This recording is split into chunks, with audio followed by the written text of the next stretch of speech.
Com a Leão Tour, o cliente não é apenas mais um passageiro. Nossa marca mais forte é o atendimento personalizado. Dos itinerários mais longos a viagens mais curtas, a Leão Tour oferece os destinos mais diversos, aconchegantes hospedagens e roteiros de entretenimento que cabem no seu orçamento. Se viajar é um prazer, com a Leão Tour, este prazer não tem limites. Acesse leãotourmilhas.com. Olá, muito boa noite. Hoje é terça-feira, dia 20 de abril de 2021 e eu estou aqui mais uma vez pedindo licença, senhora, para entrar na sua casa, pedindo também licença ao senhor para entrar na sua casa, pois está começando mais um programa com o Brasil Nordeste. E no dia de hoje, 20 de abril, é comemorado o dia do disco. Você sabia disso? Pois é, dia 20 de abril, comemorado anualmente o disco de vinil. O disco de vinil é considerado um marco na história do entretenimento musical, ajudando a criar novos hábitos, sejam entre os ouvintes ou entre os produtores musicais. O vinil foi desenvolvido em meados da década de 1940, permanecendo popular em todo o mundo até o surgimento do CD e de outras mídias que hoje estão muito mais avançadas, né? Também chamado de LP, abreviação de long play. Para reproduzir um disco de vinil é necessário um toca-disco ou uma vitrola, como também é conhecido. Quem nunca teve uma vitrola em casa? Atualmente, o disco de vinil voltou a se tornar popular, não pela sua praticidade, visto que os CDs apresentam superior qualidade sonora, ou mesmo os outros aplicativos, como baixar música através da internet diretamente, mas pela peculiaridade que o caracteriza, né? Os vinis ressurgiram não com a mesma força comercial de outrora, mas como um objeto retrô, destinado principalmente para os verdadeiros amantes da música e desta clássica mídia. A origem do disco, a comemoração do Dia do Disco de Vinil, surgiu em homenagem ao músico Ataúfo Alves, que morreu em 20 de abril de 1968. 10 anos depois, em 1978, no Rio de Janeiro, os saudosistas e colecionadores de discos decidiram dedicar esta data para celebrar a sua paixão pelo vinil. Vamos colocar então, em algum momento desse programa, algumas músicas tiradas de long play para você matar um pouquinho a saudade. Vamos então aos destaques do nosso programa de hoje? Nosso colega Marcelo Jorge vai trazer uma matéria, uma reportagem especial com o prefeito de Petrolina, Miguel Coelho. Fuzis e mais 20 quilos de explosivos achados no Rio Grande do Norte seriam usados para ataque à penitenciária de Alcaçuz, é o que diz o delegado. A Prefeitura de Salvador divulga regras para o retorno das aulas presenciais. Essas e outras notícias no Com Brasil Nordeste de hoje. Eu convido você a ficar com a gente e, se puder, mande uma mensagem dizendo de qual parte do país que você está assistindo a nossa programação.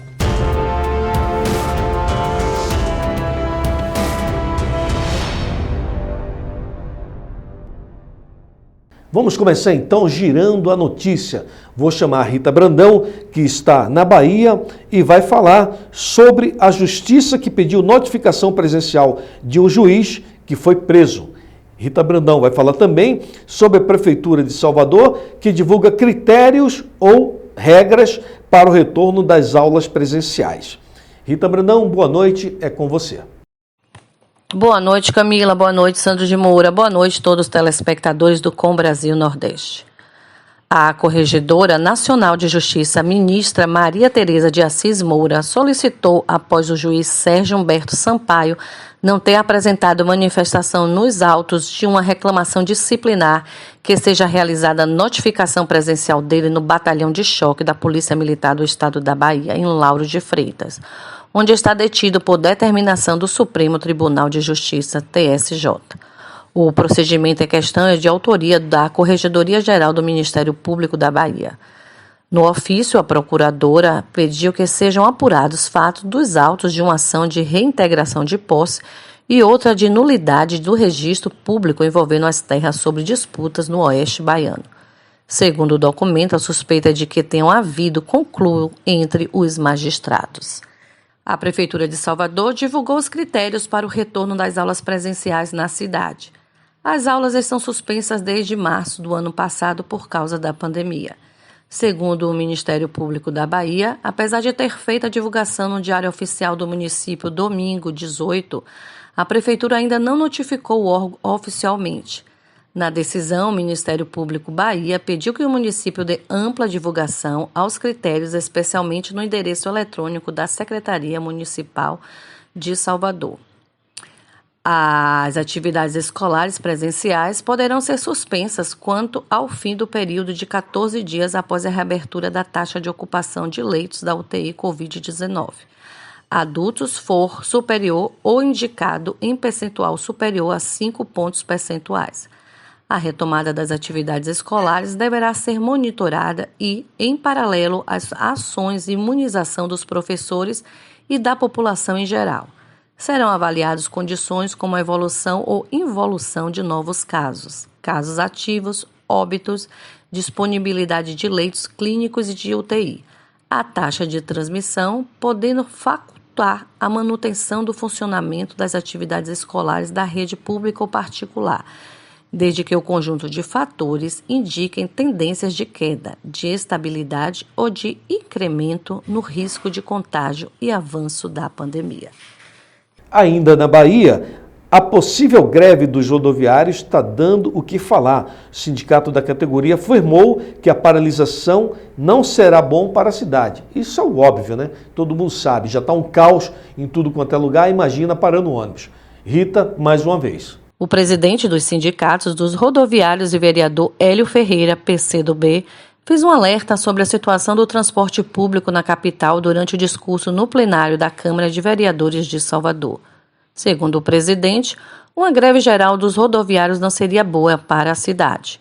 O vereador criticou o impasse que envolve o pagamento dos passivos trabalhistas dos funcionários da concessionária Salvador Norte, CSN. Nesta segunda, 19, os trabalhadores paralisaram as atividades no início da manhã. Apenas os funcionários da OT Trans e plataforma iniciaram os trabalhos após as 8 horas. A bacia, que era da CSN, não teve atividades nesta segunda-feira. Obrigado, Rita. Vamos agora chamar a nossa assistente de mídias sociais, Natânia Mello, que também está na região do Nordeste, ela que está em Pernambuco, vai falar sobre a vacinação contra a Covid-19 em indígenas, que já ultrapassa 90% da meta com a primeira dose no estado do Ceará. Natânia, boa noite, seja bem-vinda. Boa noite, Camila, boa noite, Sandro, e boa noite a você que está nos assistindo. Aproveitando que ontem foi dia do índio, o governo do Ceará divulgou que a vacinação dos povos indígenas já ultrapassou 90% da meta do estado. A vacinação contra a Covid-19 nos povos indígenas do Ceará atingiu 92,25% da meta estipulada pela Secretaria da Saúde do estado. Até esta segunda-feira 19, foram aplicadas 18.818 doses da primeira parte da vacinação, conforme o vacinômetro do órgão. Desses, 17.693 indígenas receberam também a segunda dose. A vacinação neste público acontece em menos de 10% dos municípios cearenses. Até esta segunda, 17 municípios vacinaram indígenas. Os maiores polos de concentração de povos indígenas no estado ficam nos municípios de Caucaia, Maracanaú, Poranga, São Benedito, Itarema e Monsenhor Tabosa, onde há quase 100% dos povos originários vacinados. O presidente do Conselho Distrital de Saúde Indígena do Ceará, Neto Pitaguari, ressalta que os casos vêm diminuindo à medida que as pessoas são imunizadas. E é preciso continuar seguindo os protocolos de segurança, como o uso correto de máscaras, álcool em gel e distanciamento social. Ainda com a Natânia, fuzis e mais 20 quilos de explosivos achados no Rio Grande do Norte seriam usados para ataque à penitenciária de Alcaçuz, é o que diz o delegado. Vamos acompanhar o giro. Os 3 fuzis, coletes à prova de balas, munições e mais de 20 quilos de explosivos apreendidos pela Polícia Civil no fim de semana no Rio Grande do Norte seriam utilizados para um ataque à penitenciária estadual Rogério Coutinho Madruga, conhecida como Pavilhão 5 do Complexo de Alcaçuz, em Nísia Floresta, na Grande Natal. Segundo a Polícia Civil, o objetivo era soltar pouco mais de 20 presos ligados ao novo cangaço, como são conhecidos os grupos criminosos especializados em ataques a bancos e carros fortes. O arsenal foi encontrado após a prisão de um suspeito de assalto a bancos, carros fortes e tráfico de drogas em Alexandria, na região oeste potiguar, no último sábado 17. Segundo a Polícia Civil, o homem levou as equipes até o local em que o material estava enterrado na beira de um rio. O homem preso em Alexandria já havia sido preso pela Polícia Federal por tráfico internacional de drogas e responde a pelo menos 10 processos judiciais. Segundo a polícia, como ele é um dos mais antigos em atividade, acabou assumindo a liderança do grupo no estado. Para finalizar a participação da Natânia neste primeiro bloco, ela vai falar sobre a volta do comércio no Piauí. Shopping center, bares, comércio em geral. Natânia. O governador do Piauí, Wellington Dias, publicou um novo decreto prorrogando por mais uma semana as medidas restritivas para coibir o agravamento da pandemia da Covid-19 no estado. As medidas entraram em vigor nesta segunda-feira 19 e seguem até o próximo domingo 25. Entre as novidades estão o funcionamento de bares, restaurantes e shopping centers até 22 horas, abertura das atividades econômicas nesta sexta-feira 23 e toque de recolher a partir das 23 horas. Ficam liberadas apresentações artísticas e uso de som mecânico em bares, restaurantes e similares, desde que respeitando horário limite e não gerando aglomeração. A fiscalização das medidas determinadas no decreto serão exercidas pelas vigilâncias sanitárias com o apoio das polícias militar, civil e guarda municipal, podendo os órgãos envolvidos solicitar colaboração das polícias federal e rodoviária federal, além do Ministério Público Estadual. Obrigado, Natânia. Daqui a pouco você volta para o giro dos governadores. Vamos agora chamar a Camila Castro, que vai trazer o seu giro de notícias. Camila, boa noite. A Agência Nacional de Vigilância Sanitária, Anvisa, autorizou nesta terça-feira o uso emergencial de um medicamento contra a Covid-19. Trata-se de um coquetel que contém a combinação de 2 remédios experimentais desenvolvidos pela farmacêutica Roche. É o segundo medicamento aprovado pela agência. A indicação deste novo remédio é para quadros leves e moderados da doença, em pacientes adultos e pediátricos, com infecção da Covid confirmada, e que possuem alto risco de progredir para formas graves da doença. Isso inclui pacientes com 65 anos ou mais, que têm certas condições médicas crônicas. É importante destacar que esses anticorpos não previnem a doença. Outra informação importante é que esses anticorpos só serão administrados em ambientes hospitalares. Obrigado, Camila Castro. Daqui a pouco você volta para trazer o giro dos governadores da região centro-oeste, tá bom? Vamos agora a um brevíssimo intervalo comercial. Na verdade, é uma visita a um spa aqui em Brasília, o Vila Velute, e a gente volta daqui a pouquinho, trazendo também a entrevista do Marcelo Jorge, o jovem prefeito da cidade de Petrolina, que administra a cidade de aproximadamente 300 mil habitantes. Então vamos a um brevíssimo intervalo comercial e voltamos já já.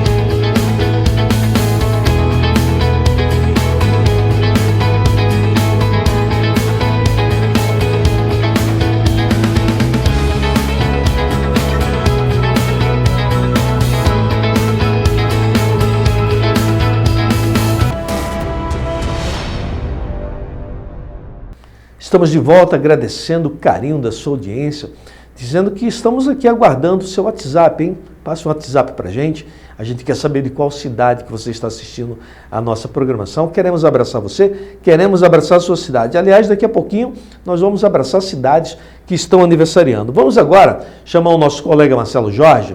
Ele vai bater um papo com o prefeito de Petrolina, o jovem prefeito que está no seu segundo mandato, na cidade de Petrolina, que é uma grande cidade, uma cidade próspera, em Pernambuco, e ele vai falar, ele está à frente de uma associação de prefeitos também, vai falar sobre a questão das vacinas que devem chegar para os municípios brasileiros.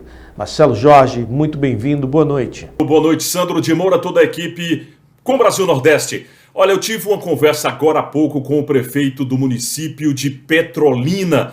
Em Pernambuco são mais de 354 mil habitantes, uma cidade grande, e ele também assumiu recentemente o cargo de secretário-geral da Frente Nacional dos Prefeitos. Falamos sobre alguns temas de interesse aí do nosso país, dos municípios brasileiros, e a gente vai acompanhar um pedacinho aí dessa entrevista aqui para o Com Brasil Nordeste. Como é que os municípios estão, na verdade a expectativa é grande, mas como é que deve ser distribuída aí essas vacinas junto aos municípios? O consórcio já determinou, o senhor falou aí de uma quantidade que é expressiva, mas nós precisamos acelerar, né, a população, principalmente porque o problema é grave, envolve vidas, né? Já uma logística de distribuição, como deve funcionar, prazos, enfim. Olha, desde o início que a gente lançou o Conectar, né, o consórcio, a gente deixou muito claro que o nosso interesse e objetivo não é competir com o Ministério da Saúde, muito pelo contrário, a gente quer colaborar, a gente quer ajudar o Programa Nacional de Imunização, tanto que essas 45 milhões de doses que o Conectar colocou o pedido nas fábricas, a gente disponibilizou, como também o próprio Ministério da Saúde requisitou essas doses para que possa acelerar o PNI. Então, Marcelo, bote que seja no cenário que você tenha, chegue essas 45 milhões de doses amanhã, por exemplo. É hipotético, claro, mas botando que chegasse amanhã, a gente iria entregar 100% dela para o Ministério da Saúde, para que ele pudesse seguir esses critérios que você já conhece, como vem tocando aí o PNI desde então. Porém, se essas vacinas chegarem lá para agosto, setembro, ou seja, depois que os grupos prioritários elencados pelo SUS já terem sido vacinados, aí sim os municípios podem adquirir diretamente essas vacinas e aí cada município aplica, obviamente, mediante o seu pagamento, né, o que a parcela paga de cada município, e aí ele aplica como bem entender na sua população. Mas aqui quero deixar muito claro, nosso principal objetivo é acelerar o PNI, até porque não adianta Petrolina vacinar 100% e aqui Juazeiro, Salgueiro, Serra Talhada continuar atrás. A gente tem que superar essa pandemia enquanto países, enquanto nação, e é isso que a gente quer construir juntos.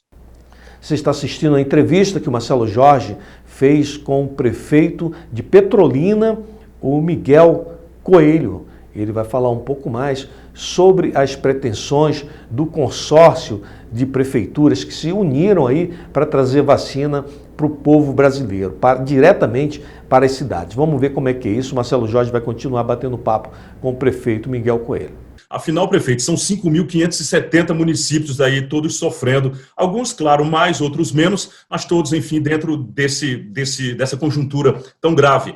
Falar em conjuntura, infelizmente, se politizou muito a questão do combate ao Covid. Como é que o senhor vê isso? Porque há culpas sendo jogadas no governo federal, aí a culpa no governo do estado ou do município. Eu acho que talvez não seja o momento de culpar, mas de unir. O senhor pensa assim? Concordo. Eu acho também, Marcelo, se a gente for querer ficar sempre voltando no passado para identificar o culpado, no meio da tormenta que a gente está atravessando, a gente não vai conseguir atravessá-la da melhor maneira.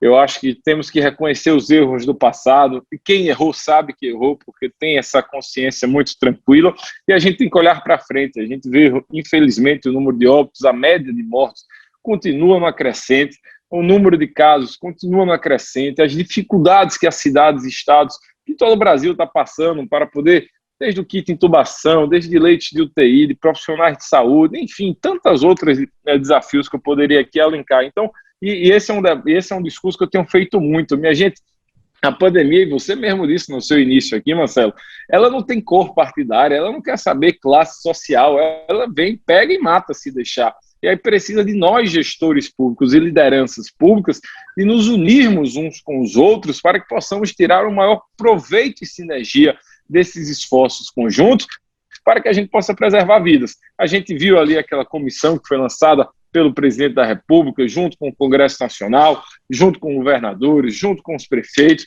A gente agora vê, o presidente mudou o ministro da Saúde, mudou o ministro das Relações Exteriores, exatamente para poder sinalizar que estava mudando, digamos assim, a sua forma de conduzir a pandemia. Então, tudo isso são gestos e são sinalizações que a gente precisa captar. Agora não adianta a gente querer, é que nem um relacionamento de casamento aqui, Marcelo, me perdoe fazer uma análise bem simplória. Você começar uma relação e já botando gosto ruim nos defeitos do companheiro ou da companheira. Você tem que aprender que cada um tem seu jeito e você vai levando ali pelas virtudes e pelas qualidades que cada um tem para que juntos vocês possam superar o dia a dia. Tá certo. Prefeito, como eu falei no início da nossa conversa aqui no Brasil Nordeste, essa foi nossa primeira conversa, mas não será a última. Se Deus quiser, teremos outros encontros, porque, inclusive, há assuntos que vêm se desdobrando e, naturalmente, esse país a gente acorda, né, de uma cor, amanhece de outra, é igual se falava em relação às nuvens na política, né?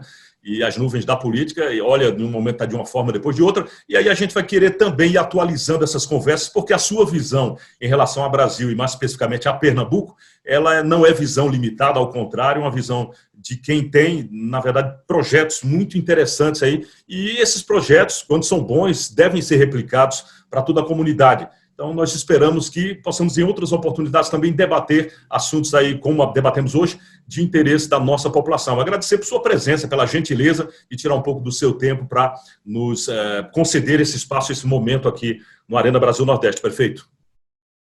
Marcelo, eu que agradeço o convite, o espaço, né, de estar pela primeira vez. Fico feliz que teremos outras oportunidades de poder conversar sobre Pernambuco, sobre o Brasil e os desafios do dia a dia. E agradecer a todos que nos acompanharam, seja pelas ondas da rádio, seja pela televisão, pela web, e fazer um convite. Quando a pandemia permitir, vai ser um prazer, amigo, te receber aqui em Petrolina para a gente tomar um cafezinho e fazer uma prosa aí bem gostosa no pé do ouvido. Um abraço. Um abraço, prefeito Miguel. Tudo de bom, sucesso. Pois é, essa foi uma conversa com o prefeito de Petrolina, Miguel Coelho. Ele é filho do senador Fernando Bezerra Coelho, um jovem promissor, inclusive foi deputado estadual mais votado, na época foi o mais jovem deputado estadual de Pernambuco. Portanto, conversamos com o Miguel Coelho, ele que foi em 2014 eleito o deputado mais jovem de Pernambuco. Foi eleito o prefeito de Petrolina com 55 mil votos e agora foi reeleito no ano de 2020 com mais de 121 mil votos. Um político promissor. Para o Com o Brasil Nordeste, Marcelo Jorge. Obrigado, Marcelo Jorge, pela entrevista. Obrigado também ao prefeito Miguel Coelho. E parabéns pela gestão à frente da Covid-19 na sua cidade. Nós temos informações, saiu em uma revista importante que Petrolina é uma das cidades que menos tem sofrido com essa questão da Covid-19. Então nós temos que colocar também na tela os exemplos que são bem-sucedidos, como já fizemos aqui no caso da cidade de Chapecó. Vamos trazer então de volta a Natânia Mello, que vai falar sobre o giro dos governadores da região Nordeste. Natânia, com você. Vamos iniciar pela governadora do Rio Grande do Norte, Fátima Bezerra. Ela falou que a equipe da CESAP-RN apresentou o plano de redução da mortalidade materna e infantil, bem como as boas práticas de assistência ao parto e nascimento, projeto batizado de Nascer Potiguar. O governador do Piauí, Wellington Dias, falou sobre a entrega do título de terra aos indígenas cariris de Serra Grande, no município de Queimada Nova.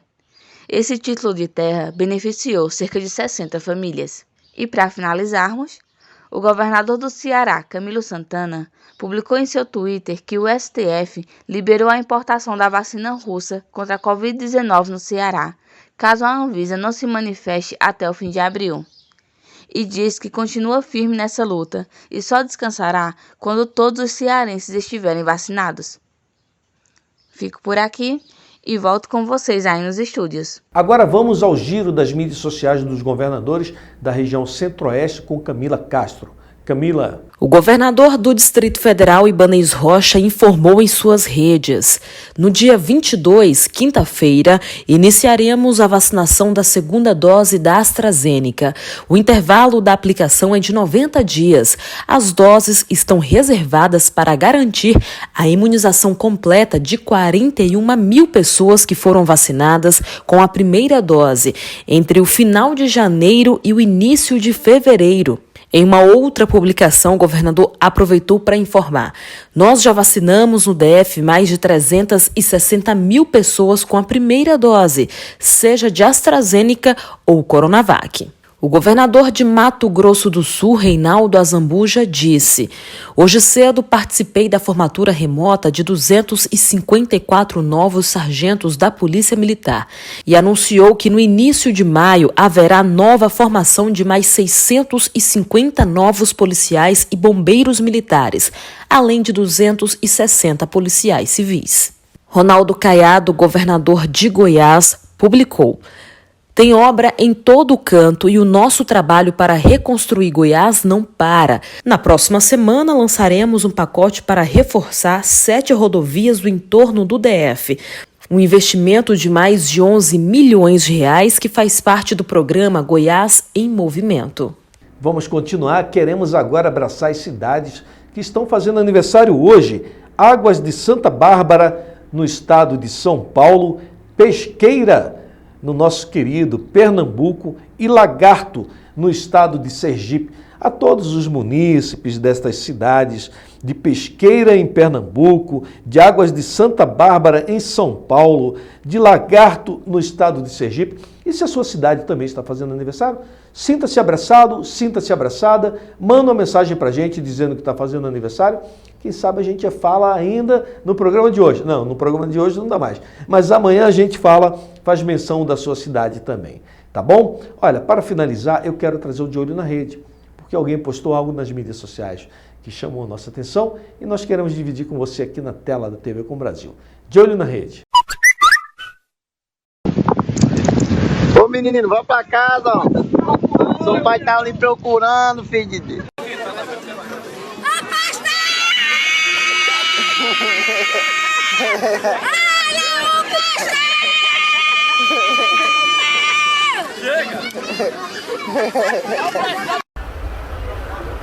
Segura aqui um pouquinho. Segura passando. Tá perguntando aí. O quê? Na cerveja. Só depois de 24 horas. Tá bom. Uhul, agora eu tenho um carro importado! Valeu, Ford! No shopping e olha, esse papagaio é raro, viu? Canta, meu papagaio, canta!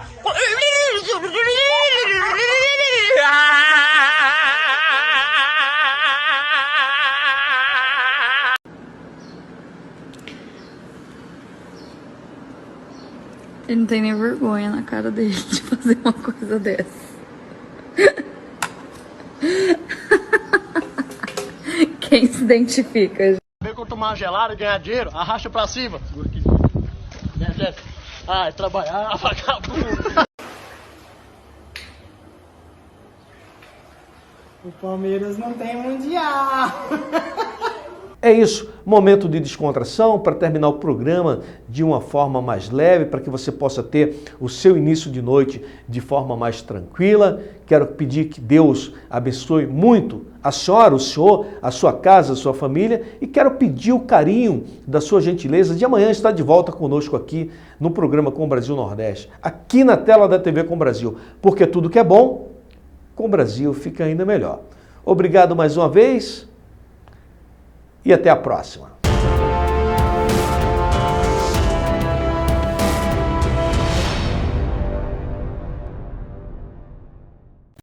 Com a Leão Tour, o cliente não é apenas mais um passageiro. Nossa marca mais forte é o atendimento personalizado.